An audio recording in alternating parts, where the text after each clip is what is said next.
하나는 27일 잠실구장에서 열린 LG전 직전의 개막 마무리였던 주연상을 1군 엔트리에서 제외했다. 주연상은 정규 시즌 개막 후 9위가 좀처럼 살아나지 않았고 결국 면담 끝에 마무리 보직을 내려놓고 중간으로 이동했다. 하지만 그 첫 경기였던 26일 잠실 LG전에서도 어려움을 겪으며 평균 자책점이 20.25까지 치솟았다. 김경문 한화 감독은 9위보다는 주연상에게 정신적인 안정을 위한 시간이 필요하다고 판단했다. 그러면서 당분간은 마무리로 김서현을 활용하겠다고 밝혔다. 시속 160km의 강속구를 던지는 김서현은 한화 불펜에서 가장 빠른 공과 뛰어난 구위를 보유한 투수다. 지난해까지는 경험이 부족해 마무리 부담이 컸지만 이제는 어느 정도 성장했다고 평가했다. 김 감독은 장기적인 관점에서도 고려한 선택이라고 덧붙였다. 그런데 그 첫날 김서현은 등판했다. 그러나 마무리 상황도 아니었고 팀이 앞서거나 동점인 상황도 아니었다. 0-2로 뒤진 8회 2사1, 3루에서 마운드에 올랐다. 무슨 일이 있었던 걸까? 이날 경기는 팽팽하게 전개됐다. 한화 선발 문동주와 LG 선발 송승기가 각자의 강점을 살려 호투했다. 원래 3이닝 정도를 던질 예정이었던 문동주는 투구수 관리가 효율적으로 이뤄지며 5회까지 무실점을 기록했다. 1군 첫 선발 등판이었던 송승기는 7이닝 무실점으로 한화 타선을 압도했다. 그렇게 0-0 상황에서 8회에 돌입했다. 한화가 8회 초 기회를 놓쳤고 LG도 8회 별다른 소득 없이 끝나는 듯했다.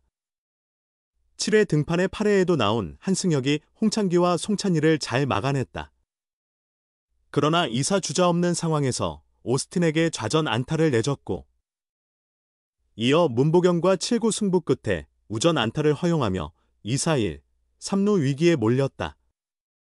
이 시점에서 김서현은 몸을 풀고 있었다. 언제든 마운드에 오를 준비를 하던 상황이었다. 어쩌면 연속 안타를 맞은 시점에서 투입했어야 했을지도 모른다. 여기서 추가 실점을 하면 지고 있는 상황에서 마무리를 넣기가 애매해지기 때문이다. 8회 2사, 팀은 연패를 끊어야 하는 중요한 순간이었다.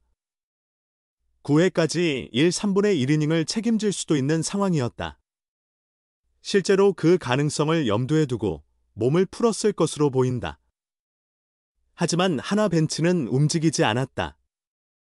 그 사이 한승혁은 오주환에게 스트레이트 볼넷을 내줬다. 한승혁이 흔들리고 있었지만 김서현도 몸을 푸는 것을 멈추고 포수와 이야기를 나누며 대기했다. 그러나 한화 벤치는 김서현에게 계속 기다리라는 사인을 보냈고 결국 한승혁이 김현수에게 1비1S에서 우중간 2타점 적시타를 허용하며 허무하게 실점했다. 지고 있는 상황에서 마무리 투입은 큰 의미가 없었다. 하지만 한화는 이후 김서현을 마운드에 올렸다.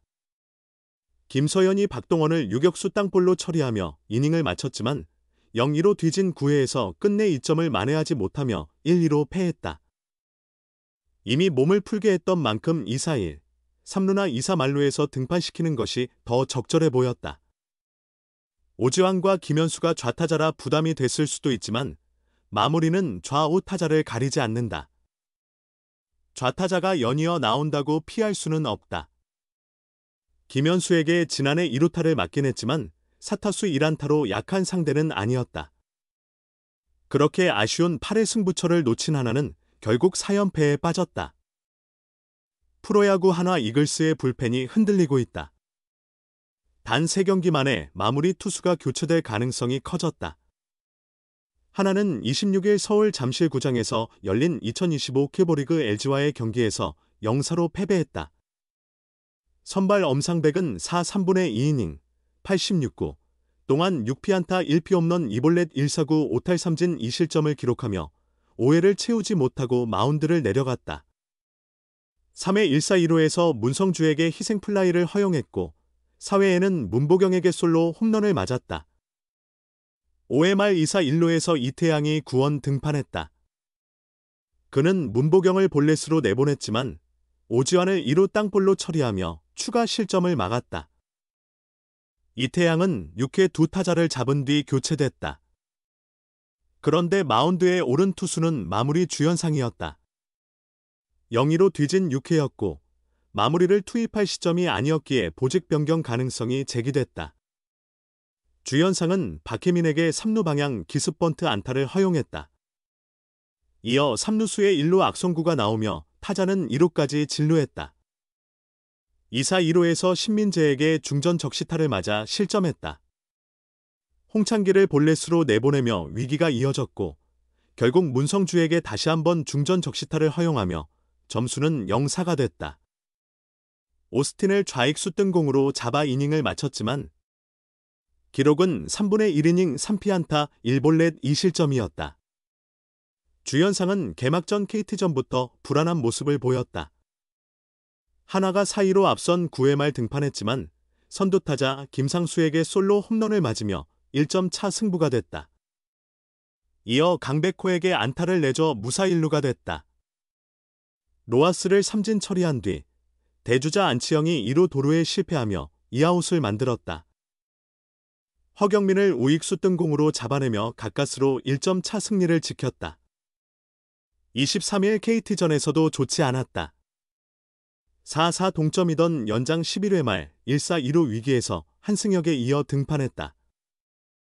주연상은 첫 타자 천성호에게 초구 몸에 맞는 볼을 허용했다. 이어 배정대와의 승부에서 1볼에서 144km 직구를 던졌다가 좌중간 끝내기 2루타를 맞으며 패전을 기록했다. 김경문 감독은 25일 경기 전 마무리 주연상에 대해 우리뿐만 아니라 다른 팀들도 불안한 곳이 많다. 주연상이 항상 시즌 초반에는 더딘 편이다. 지금 구속은 나오고 있는데 다른 투수들이 빠른 공을 던지다 보니 본인도 조절하려다 보니 제구력이 흔들리는 것 같다. 점점 나아질 것이라고 말했다. 그러나 26일 LG전에서 경기 중반 투입돼 부진한 투구를 보였다. 주연상은 3경기에서 1/3분의 1이닝 동안 6피안타 3실점을 기록하며 평균 자책점이 20.26까지 치솟았다. 한화에는 김서현, 한승혁 등 150km가 넘는 강속구를 던지는 불펜 투수들이 있다. 특히 김서현은 지난해 160km까지 기록한 바 있다. 한화 이글스 3년차 투수 김서현의 2025 시즌은 어떤 모습일까? 김서현은 서울고 졸업 후 2023 K보 신인 드래프트에서 전체 1순위로 한화의 지명을 받았다. 아마추어 시절부터 강속구 파이어볼러로 주목받았지만 프로 무대의 벽은 높았다. 데뷔 시즌 20경기, 22 3분의 1이닝에 등판했으나 1세이브, 평균 자책점 7.25로 기대에 미치지 못했다. 그러나 지난 시즌은 달랐다. 전반기에는 기복이 있었지만 후반기에는 필승조로 자리 잡을 만큼 성장했다. 김경문 감독의 신뢰와 양상문 투수 코치의 지도로 발전했다. 9월 27일 대전 기아 타이거즈전에서 데뷔 첫 10홀드를 달성하는 등 2024 시즌 37경기, 38 3분의 1이닝, 1승 2패 10홀드를 기록하며 한층 더 성장한 모습을 보였다. 이러한 활약을 바탕으로 대만에서 열린 2024 WBC 세계야 구소프트 보련맹 프리미어 12에 출전했다. 한화 선수 중 유일하게 대표팀 명단에 이름을 올렸다. 김서현은 팀이 치른 5경기 중 4경기에 등판해 3피안타 4볼넷 4탈3진 무실점을 기록하며 신흥 국대 필승조의 탄생을 알렸다. 시범 경기에서도 최고 156km를 기록하는 등 좋은 컨디션을 유지한 김서현은 지난 20일 서울 롯데오트월드 크리스탈 볼룸에서 열린 2025 신한 솔뱅 KBO 미디어데이의 주장 최은성과 함께 팀 대표로 참석했다. 이는 김서현의 데뷔 후 첫 미디어데이였다. 행사가 끝난 후 만난 김서현은 말을 잘 못할까봐 긴장을 많이 했다. 처음이라 더욱 긴장해서인지 평소 인터뷰할 때보다 더 신중하게 말을 하려고 했다라며 웃었다. 이어 은성이 형이 행사 전 많은 도움을 줬다. 긴장을 풀어줬고 행사 시작 전에 밥도 사주셨다라고 감사의 마음을 전했다. 김서연은 행사 당시 우승 공약에 대한 질문에 이렇게 답했다. 작년에 선배님들이 바다에 입수하는 모습을 보고 마음이 편치 않았다. 신고장, 대전 하나생명볼파크에 인피니티 풀이 생겼는데 만약 우리가 정규 시즌 3위 안에 들면 12월에 선배님들과 함께 인피니티 풀에 입수하겠다. 또한 대전이 빵과 칼국수가 유명한 만큼 팬들을 야구장에 초대해 선수들이 직접 칼국수를 만들어드리겠다라고 말했다.